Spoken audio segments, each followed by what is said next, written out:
No, it's not about hatred. I'm against war. I'm not for war. You have to understand what you're doing. You have to be committed. By the way, this jury that elected my project, there were many competitors. I was not the only one, and many competitors. Every competitor did the project behind the face of the armory, because the armory is protected by historical laws. You know, historians protected. I cut it only in 2 spaces to project that wedge-like form. The jury of the project is military. It's a completely military. It belongs to the military. So the jury is not a civil jury. It's generals and so on. They understood my project. That you have to understand military history. You have to appreciate that military history. I built another military museum in Manchester, and this is when I learned how much art and culture comes out of war. Almost all of Western art. Think about it. The Parthenon, the building that we venerate, the Parthenon, the Acropolis. If you have been there, look up and see what's on the pediment. The pediment represents war. The war is represented on the first building of the West. The fundamental building of the West represents war. So you have to think how to handle this really 1,000-year-old idea. How do you shift the perspective away from this basic violent structure of Western thought into something else with a very strong architecture? And I think the generals, people who appreciate a building, people in Dresden who come there appreciate it because it's very popular. No longer with the people who are just interested in weapons, just normal people who are interested in understanding their own history, the history of Europe, history of, as it is developing. We have, NATO forces all around the world. So it's not just something abstract in the past. It's every citizen. That's what it's about. And a democracy is responsible for the military. It's not the military that's responsible for the military. It's the citizens. So that's you cannot build a building on hate. You cannot build a building on dislike. You have to build a building on an understanding. And that's what I believe architecture is. As to Vilnius, well, I've been to Vilnius. This is my 3rd time in Vilnius. I visited it a number of occasions. I visited many places, including the places where the synagogues used to stand, but stand no longer. And I like the city very much. And I'm inspired by many others. It's a beautiful city. And I received the possibility. I was here. I met many people to build such a little project. And I thought it was worth it because, it's in a beautiful city that has a connection. Why not do it? Why not, try to do with these 2 very modest buildings? One is a 1-story building, one is like 2.5-story building. Something but I believe that architecture is not how big it is.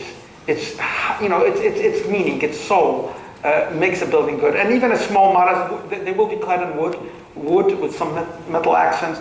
So I think they'll be very sympathetic buildings.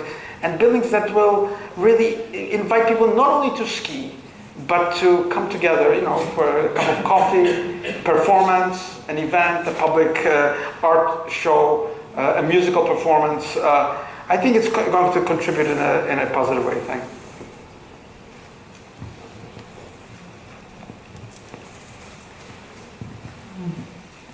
So, what is your, if I may ask you, the most inspiring place geographically and most depressive, and how do both affect you, your creativity?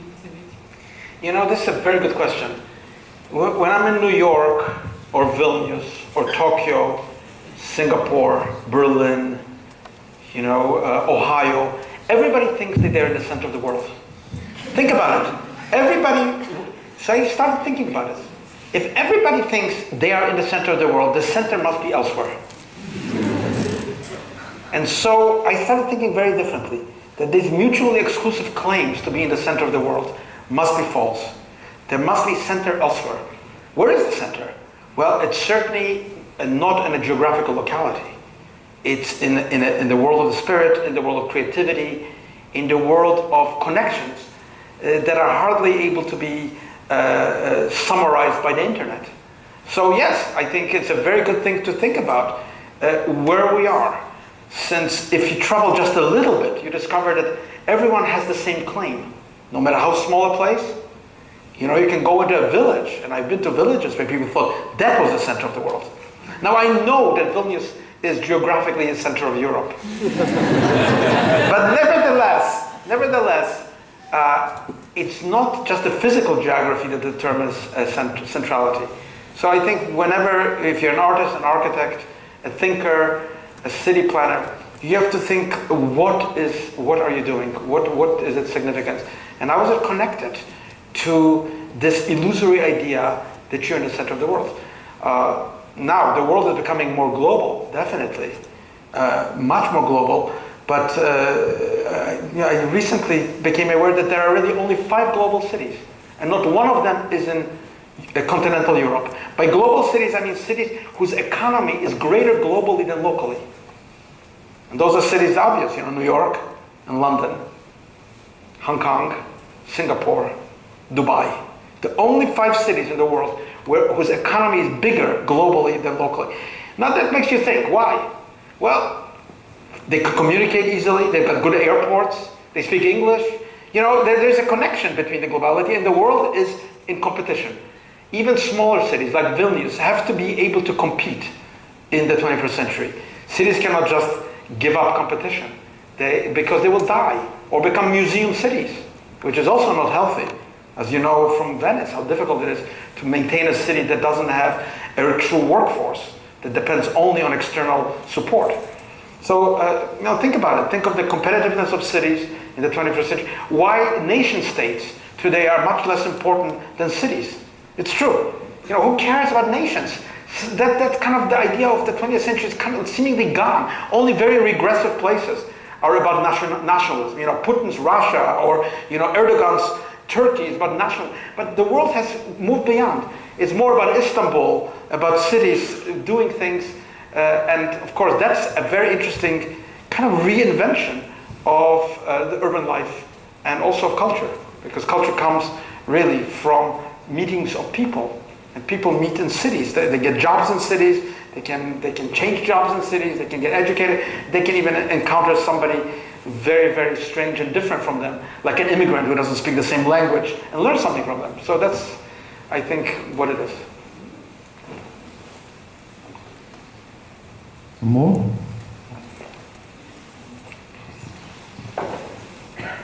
One more question from left flank. Could you tell a receipt of 3 main rules how the city should run its public spaces?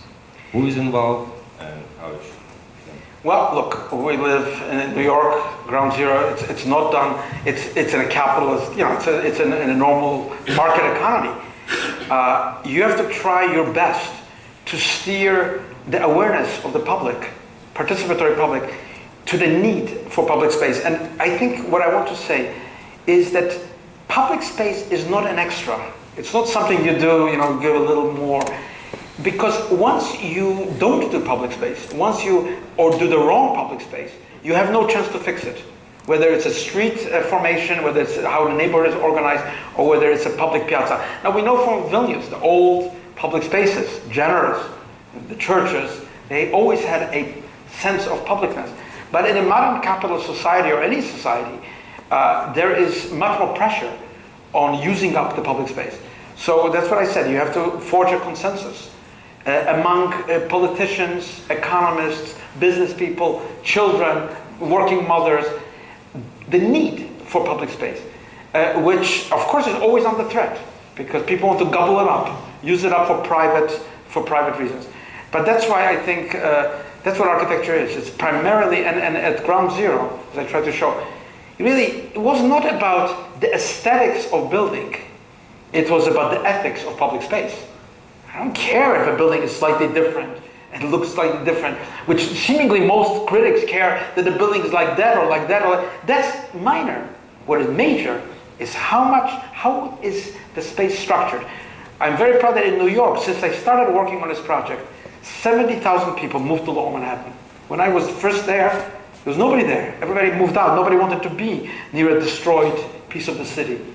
But as the project came up, as it was developing, 70,000 people, so families, people that never were there before, schools were built.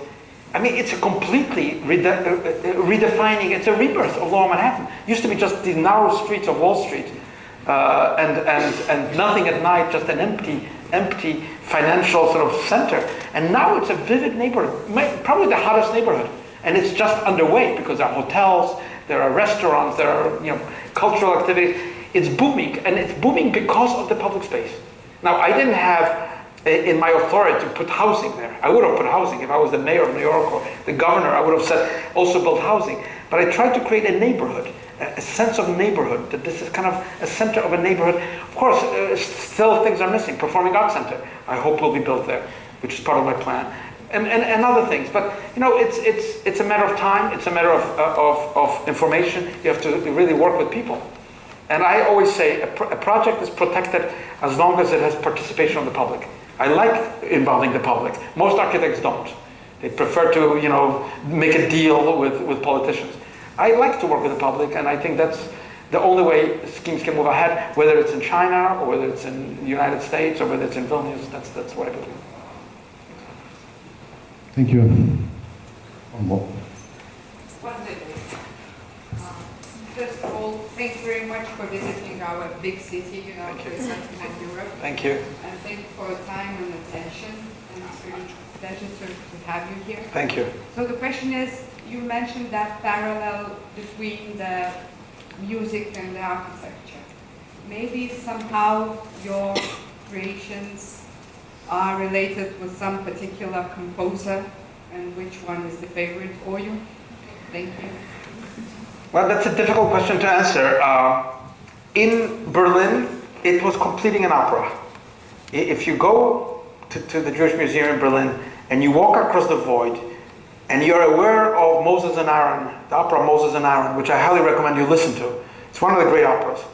Very seldom performed, complex to perform. You'll hear the third act in kind of the footsteps shuffling through the void. You'll hear that, and that's the answer to the question which hangs in the air at the end of Act 2 of the opera, which is Moses calling to God. What is the meaning of this? And the answer is in those footsteps. That's how I complete it. Now, that's one piece. I'm now organizing a major festival of the music that I like in a major German city. They asked me, they said, okay, Mr. Libeskind, you talk about music, what music do you like? Why don't you organize, a big festival for the public with the music? And God, Germany is fantastic. They allowed me to bring obscure composers of the 12th century and of just 2 days ago to this performance, which I invite you all. I can't tell you where it is, but I can tell you it's in 2016. And really, it has all the music that I love. I mean, not all, but it's 24 hours of music continual across the city. So yes, music is not just one. It's not just one sound. It's not just one kind of music. It's the music of the world, the sound of the world. And I think it was Beethoven when he was writing. I think it was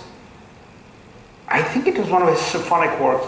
Said when you listen to it, at the end, there's one sound that unites the world. What a mystical thinker! But he thought there was one sound at the end of it that kind of brought everything together. But music is like architecture. It's not a metaphor in my work, and it's not only proportions. The ancient Greeks thought that the length of vibrating strings and the proportions in architecture are corresponding. That a tonality and golden section are interrelated, and that's why they have this idea of harmony of the world.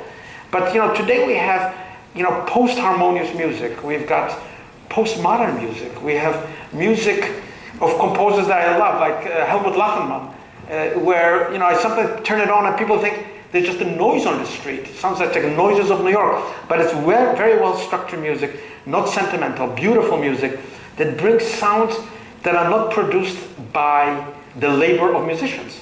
Lachenmann, for example, is against orchestras because he thinks that they are slaves to the composers. They're just doing work. They're not, they're just being, like laborers, playing the fiddle. He believes that you have to liberate, performers to be themselves, not to be part of some sort of a authoritarian system of control. So these are questions that are also musical questions, architecture questions, actually human questions. Yeah.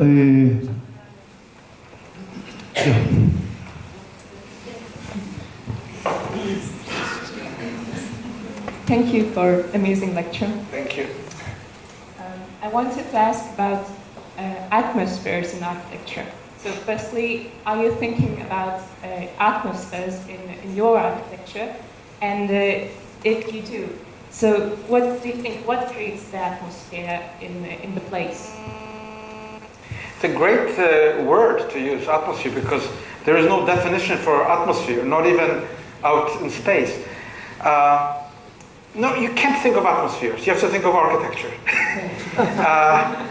You can't think about it, because you have to create something that has a certain kind of meaning. And I don't know how to put it. You can't really do it in words. You have to do it with light, with a space, with a kind of sense of scale, material, all the traditional things that architects have done. And I think that's kind of the language of the place. It's what you do with it. If you're successful, then something comes into the architecture. It's not what you do, something comes into the architecture from the outside, and that's reality. And the one thing that most people underestimate is reality, because most people think reality is what they can do, but I think the opposite. Reality is what you cannot do. The one thing reality is what you cannot control, what you cannot have a hold of, what you cannot manipulate. So if you think of reality in this way, that reality is not for you, then you think differently of the atmosphere. Then you don't create the atmosphere. But a good building has it. Okay. And the other is a bell. And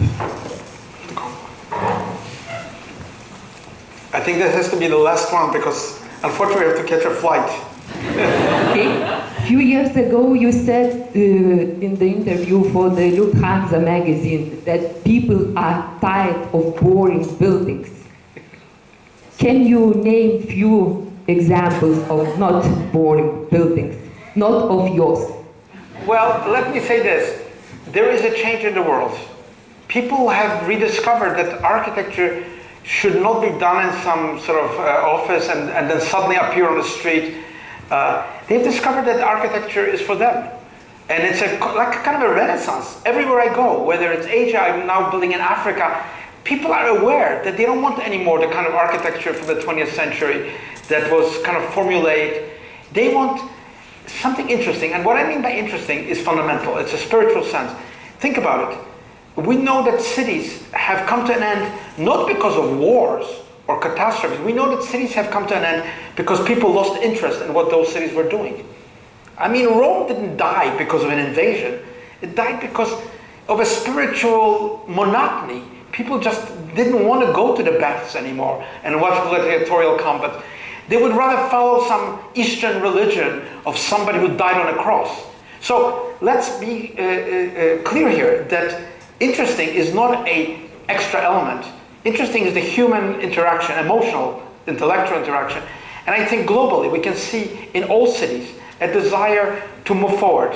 Who knows what direction it will go. All I can tell you is that in the 21st century we're going to be surprised by amazing developments that we don't expect today.